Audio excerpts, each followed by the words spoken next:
Hi friends, ఈ శివాలయం చిన్న తిరుపతికి వెళ్ళే దారిలో ఉంది. చాలా బాగుంది. శివాలయాన్ని అందరూ విజిట్ చేయండి. ఈ శివాలయంలో చాలా దేవతలు ఉన్నారు. చాలా మహిమగల శివాలయము. మేము ఇప్పటికి 2 టైమ్స్ విజిట్ చేసాము. చాలా బాగుంటుంది. చండీశ్వరుడు, నవగ్రహాలు అందరి దేవుళ్ళు ఉన్నారు.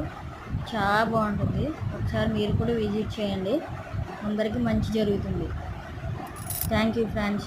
ఈ వీడియో నచ్చితే లైక్, షేర్ అండ్ సబ్స్క్రైబ్.